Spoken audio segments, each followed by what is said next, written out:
ये कोई फिल्म का सेट नहीं है, ये हालत है हिमाचल रोडवेज की बसों की। वो बसें जो खड़ी थी धर्मपुर के बस स्टैंड में। धर्मपुर जो आता है मंडी ज़िला हिमाचल प्रदेश में। 15 और 16 सितंबर की रात को जब यहाँ पे भारी बारिश हुई और जो नदी है वो पूरे उफान पे आई, तो इस बस स्टैंड को बहा ले गई, इन बसों को बहा ले गई और तबाह कर गई जितनी भी बसें यहाँ पे खड़ी थी या प्राइवेट जो गाड़ियाँ खड़ी थी लोगों की, उन सब को। क्यों? क्योंकि ये बस स्टैंड बना है खड्ड में। यही तो डेवलपमेंट है हिमाचल में।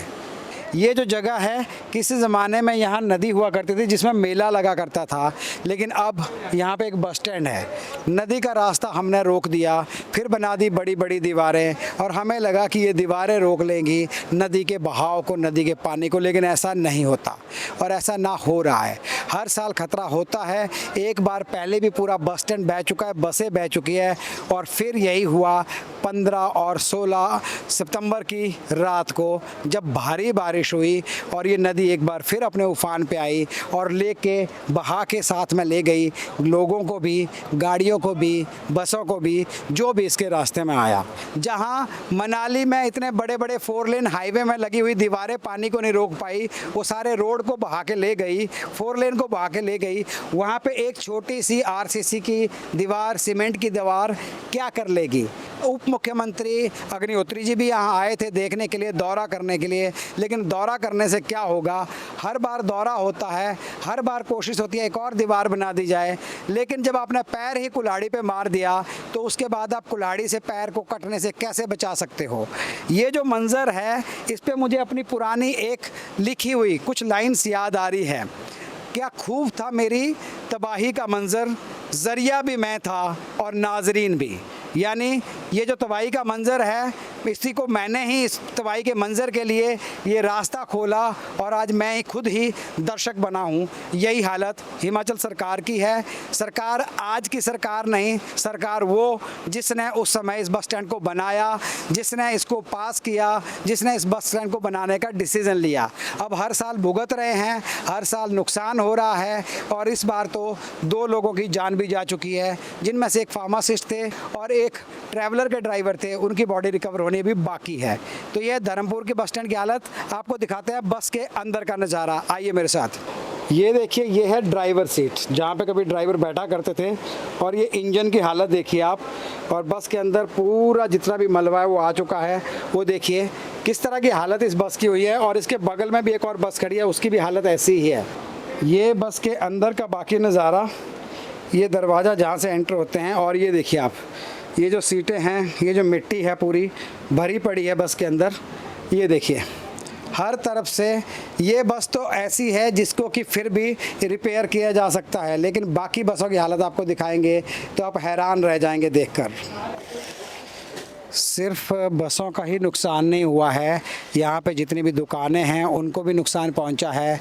लोगों का जो काम था वो अफेक्ट हो चुका है, पूरी तरह से डैमेज हो चुकी है दुकानें।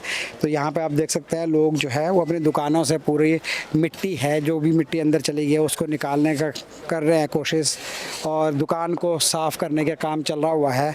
लेकिन ये जो हालत है, ये देखिए, थोड़ा सा हम कोशिश करेंगे यहाँ पे बात करने की। नमस्ते जी, आपके किस चीज़ की दुकान थी?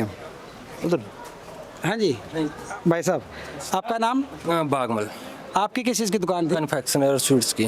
तो क्या हुआ, आपका सामान वगैरह सारा चला गया या? सारा ये बस टोटल लॉस। टोटल लॉस हो गया बिल्कुल पूरी तरह आपके सामने है जो भी है। अच्छा, जी, कितना? 15-20 लाख का सामान टोटल अच्छा। पूरी तरह पूरा खत्म हो गया, कुछ भी नहीं बचा? वो वहाँ तक पूरे लेंटर तक लगा था पानी। अच्छा अच्छा जी, अच्छा, पूरा टोटल ये जितना भी है फ्रिज वगैरह सारे हैं। डैमेज।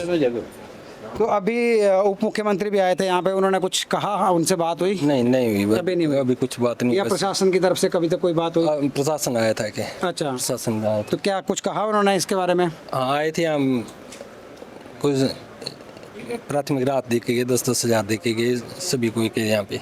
अच्छा, एसडीएम की तरफ से? एसडीएम की तरफ से 10-10 हज़ार की राहत जी, दी गई है।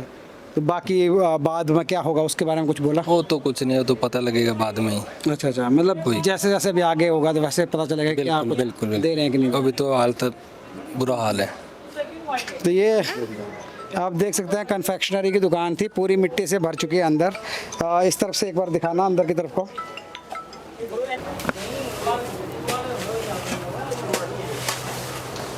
ये आप दुकान की हालत देख सकते हैं, जितना भी सामान था वो सारा का सारा बर्बाद हो चुका है यहाँ पे।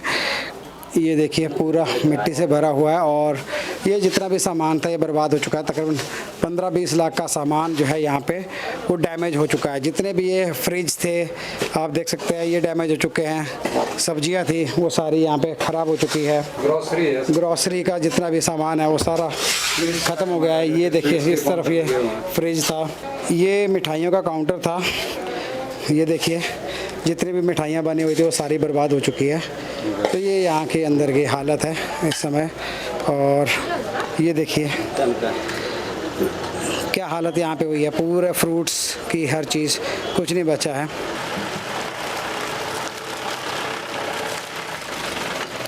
ये आप देख सकते हैं जितनी भी दुकानें हैं ना ये सारी की सारी डैमेज हो गई है। जितना सामान इनके अंदर था वो सारा ख़राब हो चुका है, कुछ नहीं बचा है यहाँ पे। तो इस दुकान की हालत भी ऐसी है, इसके अंदर भी पूरा पानी पानी है, सामान जितना है वो पूरा डैमेज हो चुका है। यहाँ इतनी बुरी हालत हो गई थी कि पानी इसके ऑलमोस्ट ऊपर तक चला गया था। अच्छी बात यह है कि यहाँ पे ऊपर वाली दुकानें सेफ़ हो गई है, इनमें सामान नहीं गया है। पीछे तो पानी पूरा ऊपर तक गया हुआ था। तो इससे आगे की तरफ देखेंगे हम यहाँ पे, तो यहाँ पे बसें और बहुत सारी गाड़ियाँ नीचे गिर गई है। और यहाँ SDRF भी काम कर रही है। वो जो भी अभी एक बॉडी, जैसे मैंने बताया, एक बॉडी को ढूंढने की कोशिश अभी भी जारी है।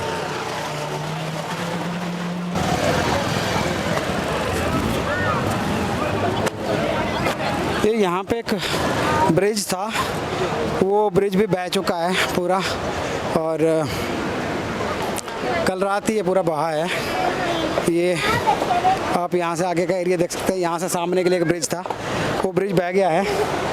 और अब वो कहाँ पहुँचा होगा इस समय वो तो किसी को नहीं पता। लेकिन ये खड्ड पूरी, ये खड्ड है, अभी आप देख रहे हैं अभी तो पानी बहुत नीचे है, लेकिन रात को ये इसके ऊपर से पानी गया है, ये ब्रिज पूरा यहाँ से बह गया है। इस तरह की हालत है यहाँ पे। और ये NDRF की टीमें लगातार यहाँ पे काम कर रही हैं और जितना भी राहत का काम हो सके संभव वो करने की कोशिश हो रही है।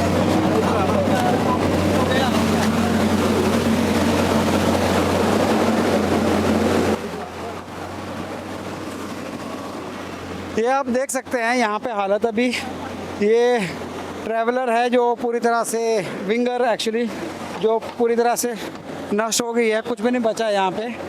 और सामने जो बसें हैं उनकी हालत ख़राब हो चुकी है। ये तो दूर दूर तक जितना भी आपको दिख रहा है सामने का व्यू, उस तरफ आप देखेंगे तो ये दूर दूर तक का व्यू जो है ये पूरा का पूरा डैमेज हो चुका है।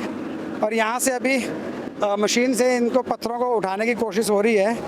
और कोशिश ये भी हो रही है कि NDRF की तरफ से कि जो बॉडीज़ रिकवर नहीं हुई है उनको रिकवर किया जाए अभी। इसके अलावा हमें पहले एक गलत इन्फॉर्मेशन मिली थी कि एक बॉडी रिकवर हो गई है, लेकिन अभी हमने NDRF से बात की तो वो ऑन कैमरा बात तो नहीं कर रहे हैं, बट वो कह रहे हैं कि अभी तक कोई भी बॉडी रिकवर हुई नहीं है। तो एक्सपेक्टेड है कि इसके अंदर कोई बॉडी हो, पर अभी तक दिख नहीं रहा है कुछ भी, क्योंकि पूरा का पूरा दबा हुआ है ऊपर से या फिर बह चुके हैं, तो ये बताना भी मुश्किल है। लेकिन इस तरफ आप हालात देख सकते हैं, दूर दूर तक जितने भी बसें खड़ी हैं वो सब डैमेज हो चुकी हैं, कुछ भी इसमें बचा नहीं है, पूरा का पूरा रिपेयर करना पड़ेगा दोबारा से। और ये यहाँ से उठाने की कोशिश कर रहे हैं, देखिए पीछे इसको, ताकि यहाँ से क्लियर किया जा सके।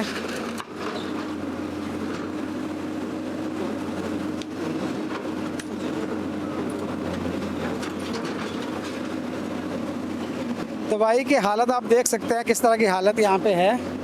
और हर तरफ हालत ऐसी ही है, चाहे वो बसें हो, चाहे वो प्राइवेट गाड़ियाँ हो। बहुत सारे लोग जो यहाँ पे काम करते हैं बस स्टैंड में, जो नाइट ड्यूटी पे थे, उनकी जो पर्सनल गाड़ियाँ हैं उनके बारे में तो कोई पता ही नहीं अभी कहाँ है, क्योंकि बहुत सारी बाइक, स्कूटी जितनी भी थी वो तो बह चुकी है और शायद खड्ड में नीचे जाके मिलेंगी।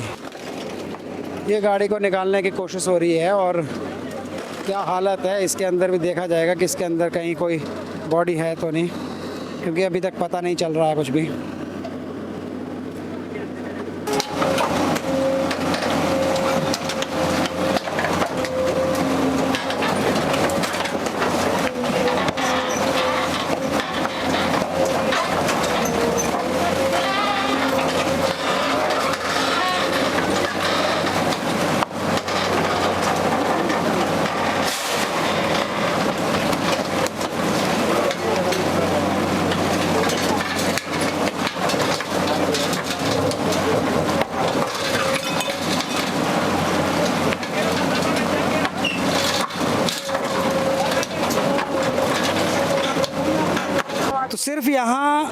जो बसें हैं जो डैमेज है उसी की बात नहीं है, लेकिन आपको एक और बात बता दें कि बस स्टैंड तो खड्ड में बना ही बना था, लेकिन उससे भी खतरनाक यहाँ पे जो बात है, आप इस तरफ देखते हैं, ये कॉलेज बना है इसी खड्ड में।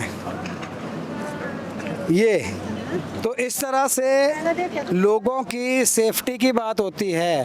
पीछे कॉलेज जो बच्चे स्टूडेंट्स यहाँ पे पढ़ रहे हैं, अभी आप बच्चों को देख सकते हैं ऊपर खड़े हैं जो यहाँ पे रह रहे हैं, और ये हॉस्टल है। तो इस तरफ आप देख सकते हैं इतनी बुरी हालत है कि अगर मान लीजिए कि अगर ये बढ़ जाए, जिस तरह का यहाँ पे डैमेज हो रहा है, पानी का और थोड़ा फ्लो बढ़ जाए, या जिस तरह से लोग बोलते हैं बादल फट गया, मैं अभी भी बोल रहा हूँ बादल नहीं फटा है, सिर्फ बारिश हुई है। अगर बादल फटेगा तो ये बस स्टैंड तो बचेगा ही नहीं, लेकिन ये कॉलेज जो है इसको भी खतरा हो जाएगा अगर सच में बादल फट गया तो। जिस दिन बादल फटेगा उस दिन ये बोलने वाले भी नहीं बचेंगे कि बादल फट गया, क्योंकि लोगों को यही नहीं पता कि बादल फटने में और बारिश में कितना फ़र्क है। ये सिर्फ बारिश है अभी तक, उसमें ये तबाही हो चुकी है। तो ये बसों की हालत देखिए, आगे तक बसों की हालत देखिए, इधर जितना भी आपको दूर दूर तक दिखाई दे रहा है ये सारा का सारा डैमेज हो चुका है, बहुत बुरी हालत है। ये है धर्मपुर की हालत। जिम्मेदार कौन है? जिसने भी ये बस स्टैंड खड्ड में बनाया था, पहले जिम्मेदार तो वो है। आज आप जो मर्जी कर लो, आज आप जो मर्जी बोल लो, ठीक है, कि आज सरकार क्या कर रही है क्या नहीं कर रही, प्रशासन क्या कर रहा है क्या नहीं कर रही, लेकिन जब डिसीज़न ही आपके गलत है, नींव ही आपने गलत रख दी है, तो उसके बाद कोसने से कुछ नहीं होगा। आपको जिसको कोसना है कोसते रहो, कोई फ़र्क उससे नहीं पड़ने वाला। मैं हूं अजय के सकलानी, आप देख रहे हैं इनॉक्स हिमाचल न्यूज़। अगर आपको हमारी ये रिपोर्ट अच्छी लग रही है तो आप हमें सपोर्ट कर सकते हैं। डिस्क्रिप्शन में हमारा UPI ID दिया हुआ है, ताकि हम इस तरह की और भी अपडेट्स आप तक रेगुलर बेसिस पर लाते रहें। अभी के लिए फ़िलहाल धर्मपुर से मुझे दीजिए इजाज़त। नमस्कार।